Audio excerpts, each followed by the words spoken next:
ассалому алайкум шунавандаҳои арҷманд.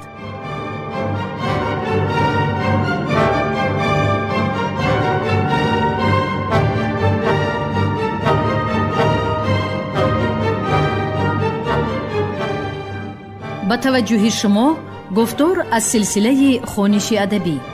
қироати китоби президенти ҷумҳурии Тоҷикистон муҳтарам Эмомалӣ Раҳмон «Тоҷикон дар оинаи таърих аз ориён то сомониён». китоби дуюм, гуфтори 31. سپیتامین جنگاوری کسبی و لشکرکشی نبرد آزموده بوده. مبارزه های آزادی خواهانه نخستین خود را بر ضد دشمن هنگامی از سری قدرت رفتنی بیس آغاز نمود. او مکتب جنگی پارس ها را گذشته، برد و باخت آنها را در قیاس عملیات های حربی و نظامی لشکرکشی یونانیان خوب آموخته بود. اسکندر بعد قتل بیس نوتاق را اشغال می نماید و از اهالی محلی اسب زیادی ربوده سوی پایتخت سوخت شهری مراقند سمرقند لشکر می کشد. او شهری مراقند را اشغال نموده با شتاب سوی کروشکده یا کیراپول رهسپار می گردد. هدف اساسی لشکرکشی با شتاب آن بود که کیراپول را هرچه زودتر ضبط نموده سری راهی به کمک آمدنی سکایی های ساحلی مقابل یکسر سردریا را ببندد. علاوه بر این شاهراهی کاروانگرد را به دست آورده وارد شوی سلاح‌های جنگی و لوازمات حربی را پیشگیری نماید.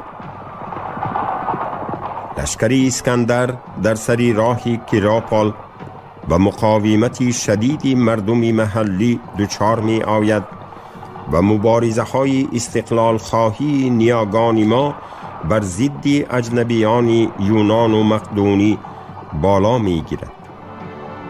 الهام بخش و پیشوای واقعی این مبارزه ها سپیتامین بوده تا نفسی واپسین بهر آزادی و استقلال کشورش تلاش ها ورزیده است. نخستین تلاش های شدید و نبردهای روبروی سپیتامین بر ضد اسکندری مقدونی در مراقند روی داده است. آریان خبر می دهد که اسکندر هنگام لشکر کشیدن به کیراپول در راه کوهی و مقاومت شدیدی 30,000 سغدیان دچار می آید. در این جنگ نابرابر لشکری سر تا پا مسلح یونانیان که بر تن جوشنهای فروزین تیرناگذر، شمشیرهای آهنین، نیزه‌های دراز و لوازمات جنگی مکمل داشتند تلفات زیادی می دهند. از جانب سغدیان 22,000 فدایی جان باخته باقی مانده ها از فشار اتریاد سیرشماری اجنبی عقب نشینی می کنند. مدافعی کیراپول نیز از جانب ساکنان شهر و مردم دهکده های همسایه خوب براه مانده شد.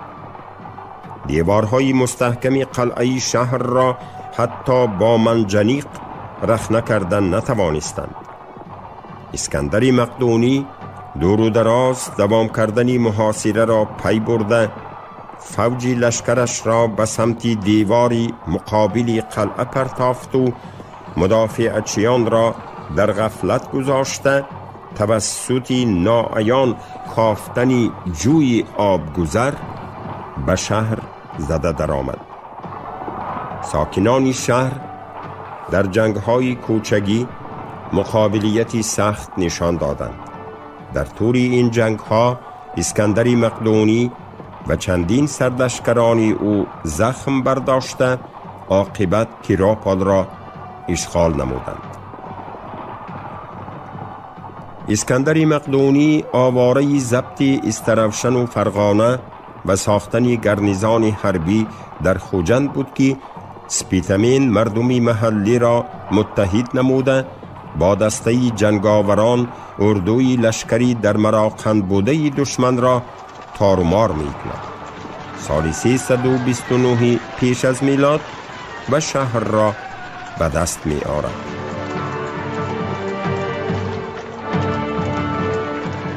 وقتی که قشون یونان و مقدونی در تکاپوی اشغال کردن استروشن و فرغانه غربی بود، آتش شور و عصیان تمامی مملکتی سوخت و یک قسمی باختر را فرا گرفت. اسکندر مقدونی مقیاس شورش را درک نکرده به کمک گرنیزانی محاصره شده مراقند قشونی نچندان کلان تقریباً 2500 نفر را فرستاد. وقتی که دسته عسکرانی پیشتر فرستاده اسکندر به مراقند نزدیک رسید، سپیتمین شهر را از محاصره آزاد نموده زیرکانه عقب نشست. عسکران یونانی این احوال را دیده سغدیان را تعقیب کردند. سپیتمین فرصتی مناسب پیدا نموده یک بار پس گشت و به سر یونانیان تاخت. اریان میگوید که یونانیان رو به گریز نهاده به یک جزیره‌چه بین دریای زرفشان در نظر داشته می شود پناه بردند. لیکن در اینجا اسکیف‌ها و عسکران سواره سپیتمین آنها را به محاصره گرفته پرانده محو کردند. این شکست های پی در پی اسکندری مقدونی را سخت به تهلکه آورد. تیراپل برخلاف چشم داشتی او کناره عالم نبود و پهناهای سرزمینی بزرگی از ساحل دیگری یک سردریا آغاز می یافت که در اختیار سکایی های جسور و پرخاشجوی قرار داشت. اسکندر با فوج لشکری سیرشمار به سمرقند بازگشت، ولی سپیتمین نابرابر بودن قوه ها را دیده از محاربه روی راست دست کشید و از سمرقند بیرون رفت. یونانیان به قتل و جزا دادن اهالی شروع نموده مردانی کلانسال و کودکان را از دم تیغ گذراندند. صدها دیهه ها را آتش زدند تا که چشم سغدیان را ترسانده مقاومت استقلال خواهی و آشوب و عصیان را بشکنند. اما آتش شورش و تلاش های استقلال خواهی بیشتر علنگمی زد و خلق قهرمانی سوخت به تلفات نگاه نکرده مطیع نمی شد. سپیتمین با سپاهیانی سواره تیزگردش از هر طرف به لشکر اسکندر هجوم آورده به استیلاگران ضربه های جانکاه می زد. اسکندر مقدونی از مطیع نشدن مردمی سوخت سخت برآشفته لشکرش را به 5 گروه تقسیم نمود و امر داد که هر کسی دچار آمده را بیرحمانه قتل نمایند. موافق خبر دیادار در نتیجه این کشتارها در سراسری سوخت زیاده از 120,000 کس نابود گشته کلی دیهه ها و شهرهای این سرزمین بسا خراب و ویرانه شد. هنگام این خونریزی ها سپیتمین با 600 سربازی سواره به قبگاه اسکندری مقدونی گذشته مبارزه را در باختر آغاز کرد. او با دسته سربازان به گرنیزانهای اسکندری مقدونی حمله آورده جنگاوران یونانی را قیر می کرد و آنها را به تهلکه می آورد. اسکندر ناچار یکی از بهترین لشکرکشان خیش کراتیر را بر ضد سپیتمین روانه کرد. در نتیجه محاربه شدید سپیتمین 150 سربازش را تلف داده سوی بیابان عقب نشست. کراتیر از تعقیب کردن هراسیده خفا گشت. سپیتمین دسته جنگاوران خود را از هیئت آریاییان کچمنچی پره نموده باز در طول بهار و تابستان سال 328 پیش از میلاد به گرنیزان دشمن ضربه های پی در پی می زد و یونانیان را آرام نمی گذاشت. دسته جنگاوران سپیتمین در این دوره تقریباً 30,000 سربازی سواره را تشکیل می‌داد. سپیتمین به خاطر پره آزاد نمودن سوخت باز به جنگ‌های شدیدی روبرو آغاز نمود. در یکی از نبردهای سخت سپیتمین قریب 800 نفر سربازش را تلف داده عقب نشینی کرد. جنگاوران باختری و سغدی از جنگ‌های پی در پی و دنبالگیری‌های اسکندری مقدونی خیلی خسته شده بودند، عاقبت سپیتمین را ترک نمودند. سپیتمین با دسته باقی مانده لشکر همراه سکایی‌ها و مسگیت‌ها به بیابان رفت. آید به مرگ سپیتمین و روزهای واپسین او دو تخمین موجود است که یکیش به مورخ یونانی اریان تعلق دارد. موافق معلومات او به سرداران قبیله های سکاییان کوچمنچی خبر رسید که اسکندر مقدونی به خاطر دستگیر نمودن سپیتمین عزمی به سرزمینی آنها لشکر کشیدن دارد. سروران قبیله های مستگیت ها برای پیشگیری این هجوم سری سپیتمین را از تن جدا نموده به اسکندر مقدونی می‌فرستند. موافق اخبار کوینت کورتسی روف، سپیتمین زنی زیبا و فرزندان دوستدارش را هنگام جنگ و جدالها پیوسته همراه می‌گرداند تا که چون گروگان به دست دشمن نافتند. زنی او که صاحب 3 فرزند بود از تعقیبات و دنبالگیری های پی در پی سخت دلگیر شده سپیتمین را تشویق می نماید که به اسکندر مقدونی تسلیم گردد و از روی وعده های او زندگی آسوده حالانه را پیش گیرد. سپیتمین از این سخنانی زنش به خشم آمده از غایت قهر و غضب به او حمله می کند ولی برادران زنش او را می رهانند. باری بعدی بزم عیش و نوش زنش سری سپیتمینی در خواب غفلت مانده را از تن جدا نموده به قرارگاهی اسکندر مقدونی می آرد. این اندیشه واقعی نگاران یونانی تا کدام اندازه اساس دارد به حکم عالمان و مورخان حواله می کنیم. ولی در این لحظه منظره به پیش اسکندر آوردن سری سپیتمین در تصویر نویسنده تاریخ نگاری روس واسیلی گریگورویچ یان پیش نظر می آید. اسکندر بعدی به خون و آتش و مصیبت‌های سنگین گرفتار نمودنی سرزمینی سوخت در مراقند همراه ملیکه جوان رخشانک و مقربانش استراحت می کرد. به این جمع آمد رخصت پرسیده حاکمی محلی دتفرن وارد گردید و در پیش پای اسکندر تربه‌ای را گذاشته از درون تربه سری آغشته به خاک و خونی را بیرون آورد. این کیست؟ پرسید اسکندر برابر دیدنی سری چشمانش نیمه پوش و هنوز جوان. سپیتمین با تنتنه عرض نمود دتفرن. این سر به من خیلی پسند است ولی افسوس که آن را مثل سپر و کمانی دارا و انگشترینی بیس دایما همراه هم گردانده نمی توانم. و اسکندر بهترین هیکل تراشی یونانی لیسیپرا به حضورش خواند که این دم به آفریدن مجسمه او مشغول بود.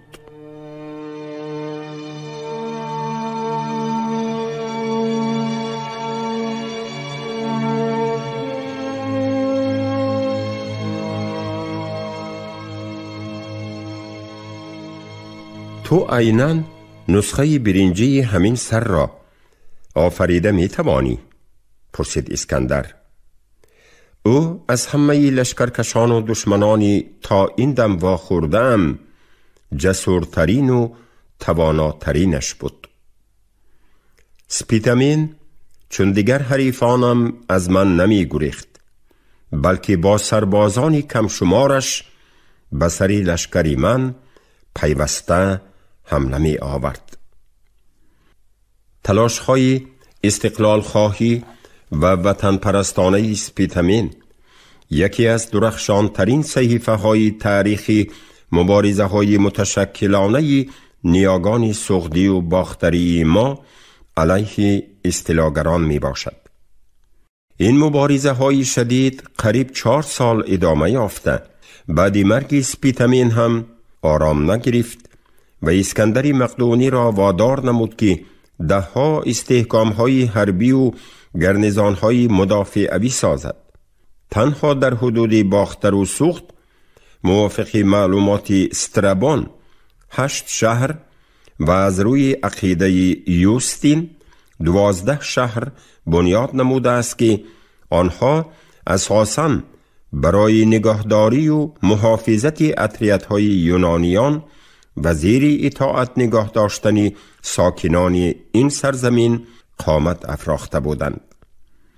از شهرهای بنیاد نموده اسکندر مقدونی تا به حال برای ما اسکندریه اقصا خوجند، اسکندریه لب آمو تخمیناً در ترمیز یا ختلان، اسکندریه باختر، اسکندریه اریه هرات، اسکندریه مراغه مرو و غیر معلومند که آنها غالباً ماهیت استراتژی و حربی داشتند.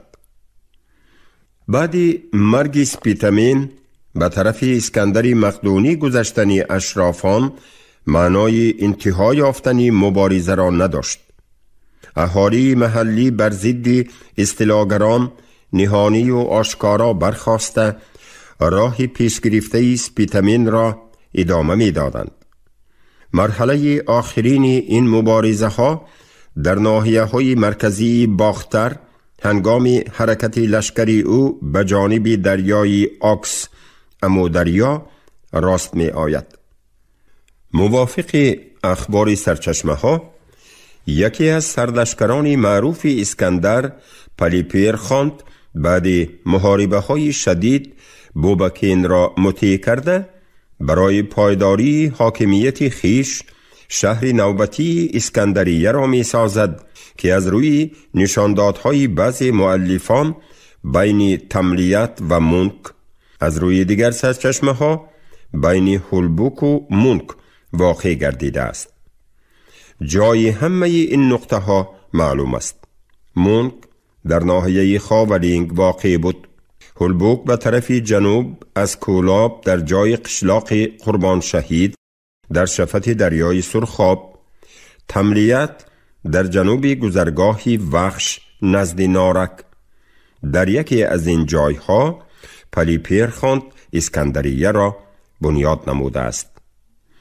ولی نه خونریزی و کشتارهای وحشیانه، نه به غلامی و اسارت بردن نیاگان ما از کودک 7 ساله تا پیری 70 ساله، نه آتش زدن شهر و دهکده های سوخت و باختر، نه بنیاد استحکام و گرنزانهای حربی و شهرهای قلعه‌بندی، عزم و اراده استقلال خواهی و مبارزه های بردوام اجدادان باختری و سغدی ما را بر ضد اجنبیان یونان و مقدونی شکستن نتوانست.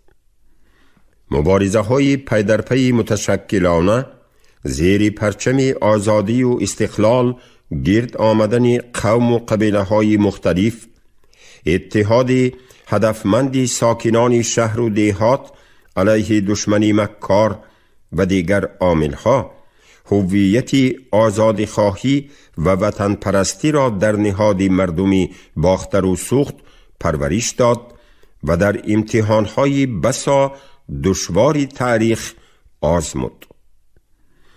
سپیتامین در نبردهای نابرابر هلاک شده باشد هم همسفان او آکسیارت، سیسیمیتر و خوریان در قلعه های دستنارس کوهی و شوخهای بلند و استوار پناه برده دشمن را لحظه آرام نمی گذاشتند. قلعه های شوخی سوخت و باختر از جمله آن استحکام های دستنارس کوهی بودند که نیروهای باقی مانده آزادیخواه در آنها گرد می آمدند.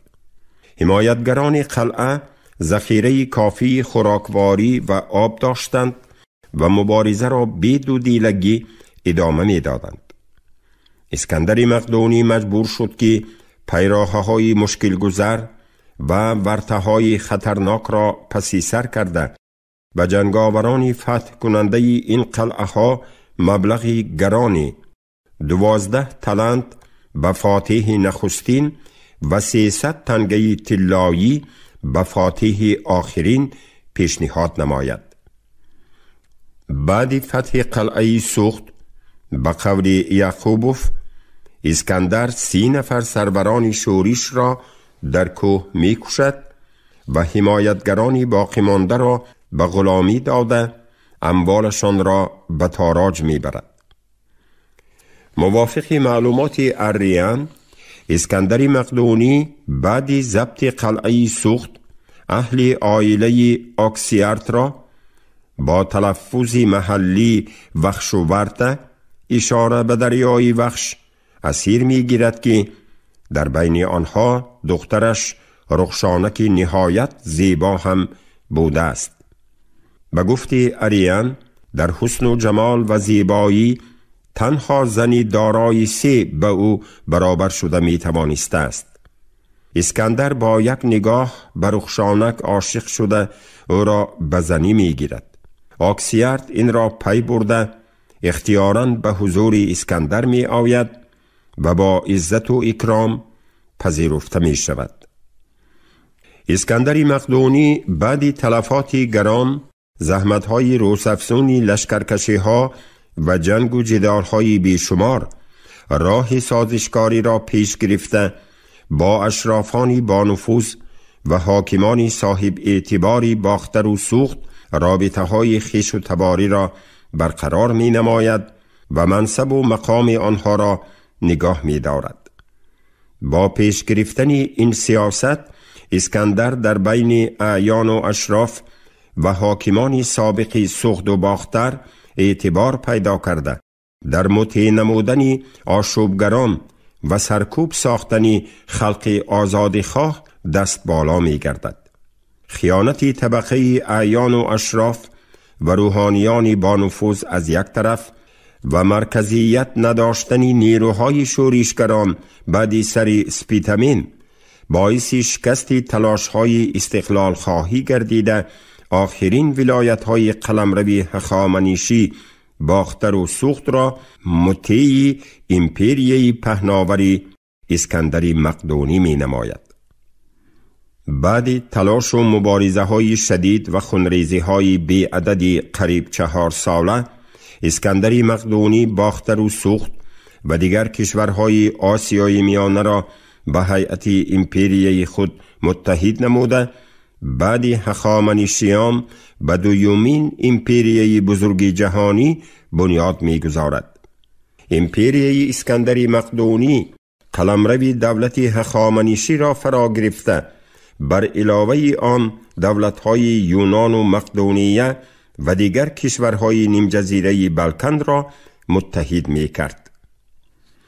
اسکندر مقدونی بعد غلبه پی در پی باری در حضور سرلشکرانش خودستایانه گفته بود که روز سرزمینی یونان و قلمرو پهناوری آسیا را متحد ساخته چون عروس آرامی دهد و بعد رسیدن به کناره عالم آن را از آفریدگار می رباید.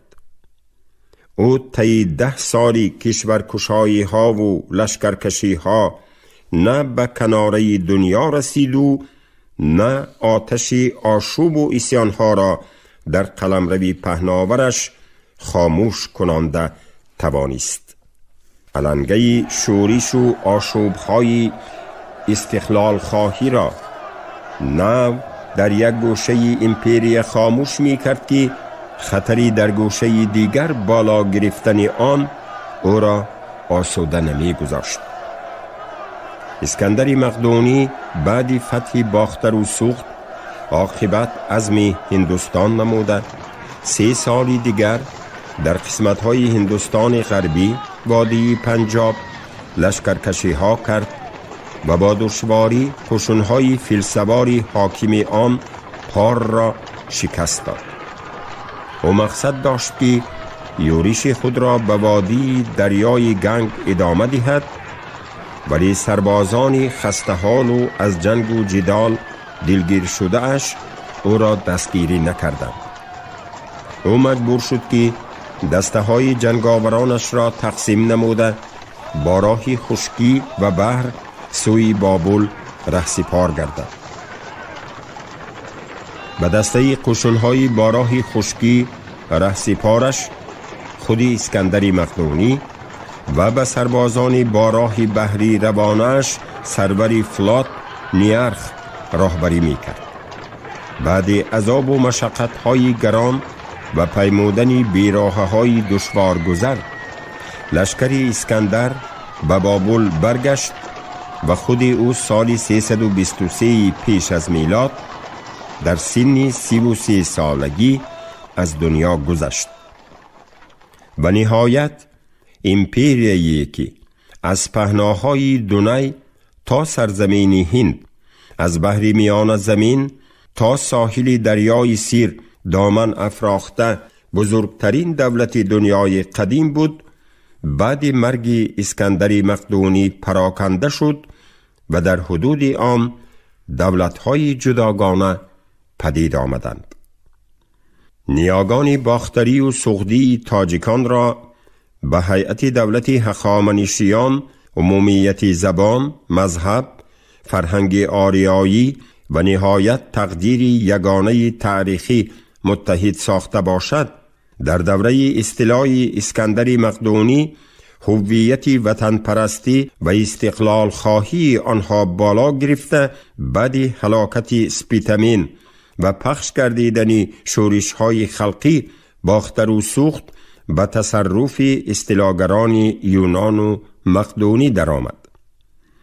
سبب‌های اساسی شکست تلاش‌های استقلال خواهی و مقاومت مردم باختر و سوخت را ما باید از نامتشکلی نیروی شورشگران و قوه نامتمرکز حربی آنها به طبقه های دارا و مردم با نفوذ محلی مناسبت های خیش و تباری پیدا کردن اسکندر و سرلشکران وی، اینچنین به اعیان و اشراف و حاکمان سابق دادن منصب و امتیازها و دیگر سمت‌های سیاست سازشکارانه این لشکرکش کشورکشا بجوییم. گرچند مبارزه های شدید استقلال خواهی و وطن دوستی نیاگان ما تحت سروری سپیتمین عاقبت به شکست و بیبراری ها دچار شده باشد، هم کارنمایی های بی‌مثل و مانند آنها در صحیفه های تاریخ تا به روزگار ما به یادگار مانده است. ما امروز کارنمایی های سپیتمین دلاور و همصفان او را قدرشناسی نموده برای زنده داشتن نامی نیک و خاطره بیگزندی فرزندان فدایی وطن اردن سپیتمین را تأسیس دادیم که آن برای شجاعت و کارنمایی های وطن دوستانه و ادامه عنعنه نیکی حفظ مرز و بوم سرزمین اجدادی به وارثان واقعی این مرد قهرمان داده می شود.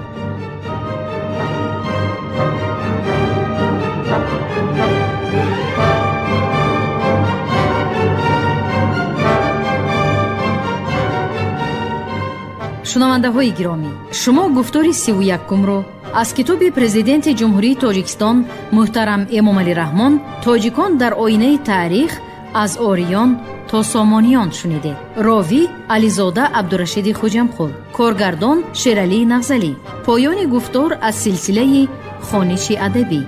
شاد باشید.